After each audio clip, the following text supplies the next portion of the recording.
What's up guys? Welcome back again dito sa On Point Sports News.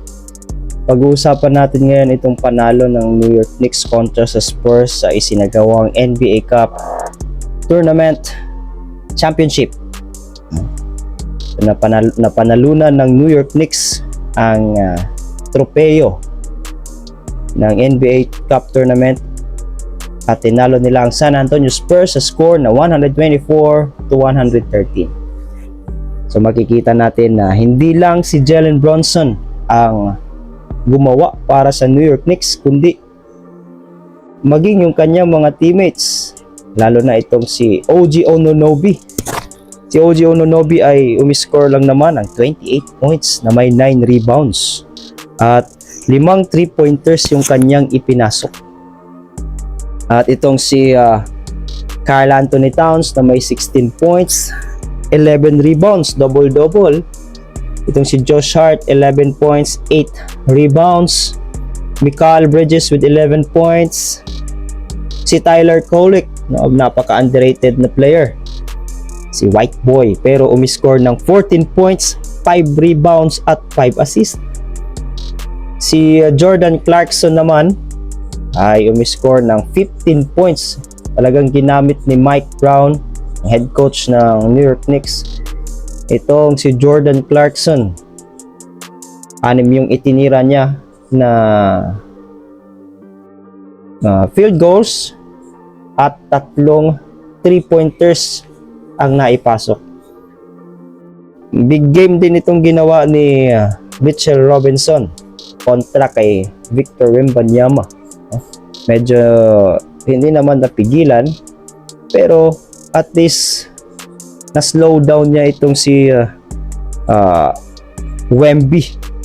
Kumuha lang naman ito ng 15 rebounds, bagamat umiscore lang ng 4 points, pero napakalaging bagay ni Mitchell Robinson sa depensa. Dalawa yung kanyang blocks.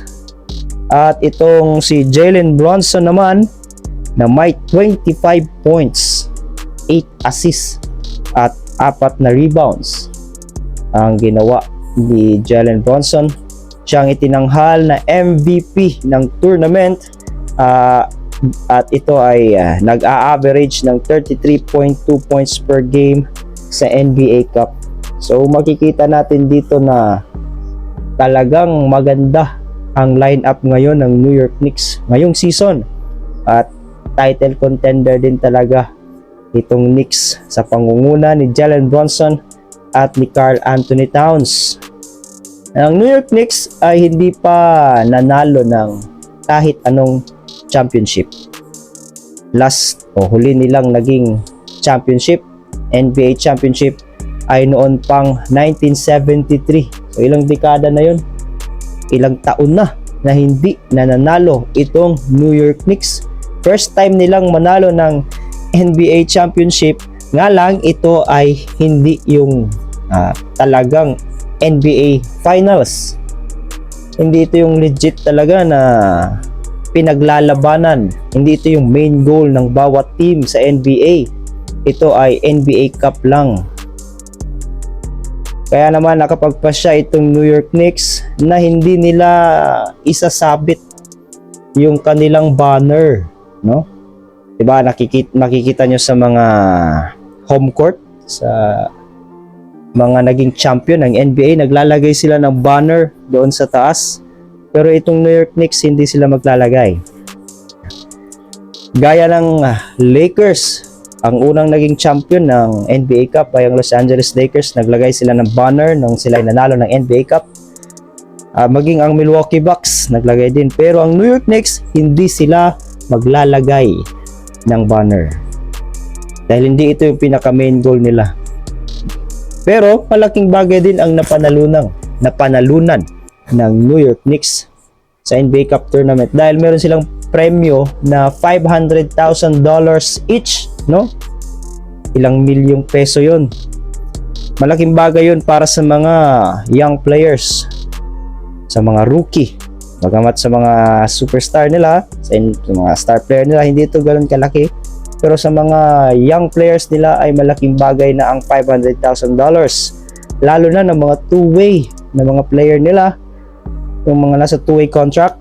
Alam niyo yung two-way contract, bali maglalaro sila sa D-League, maglalaro din sila sa New York Knicks, na pero hindi naman talaga sila nakapaglalaro. Kailangan lang sila pang puno sa lineup. Pag may kulang, pag may injured, doon sila ipinapasok. Hindi ganun kalaki yung sweldo nila, yung salary. Kaya malaking bagay itong $500,000. Kaya congratulations sa New York Knicks. Napaiyak naman itong si Victor Wembanyama. Hindi dahil sa siya ay natalo sa NBA Cup. Pero alam naman natin na itong si Victor Wembanyama ay napaka-competitive na player. Ayaw niya nang natatalo. Pero ang dahilan ng kanyang pag-iyak ay dahil namatay ang kanyang grandmother sa France. Kaya siya ay napaiyak dahil before ang NBA Cup Finals ay nabalitaan na niyang namatay ang kanyang lola at maaring ito ay nakaapekto sa kanyang laro.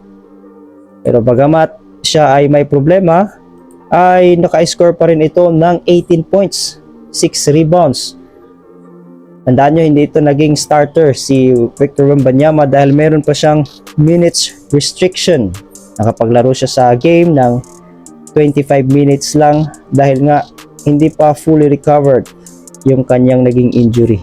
The Spurs naman ay merong 1, 2, 3, 4, 5, 6, 7, 8 na mga players ang nagtala ng double figures. Kaya hindi rin basta-basta ang team ng San Antonio Spurs dahil meron din itong potential na maging title contender, no? Sa pangunguna ng kanilang star player na si Victor Wembanyama. So yan lang guys para sa video natin ngayon, at kung gusto nyo pa ng maraming sports news, sports balita, ay patuloy na subaybayan at isubscribe ang On Point Sports News. Peace!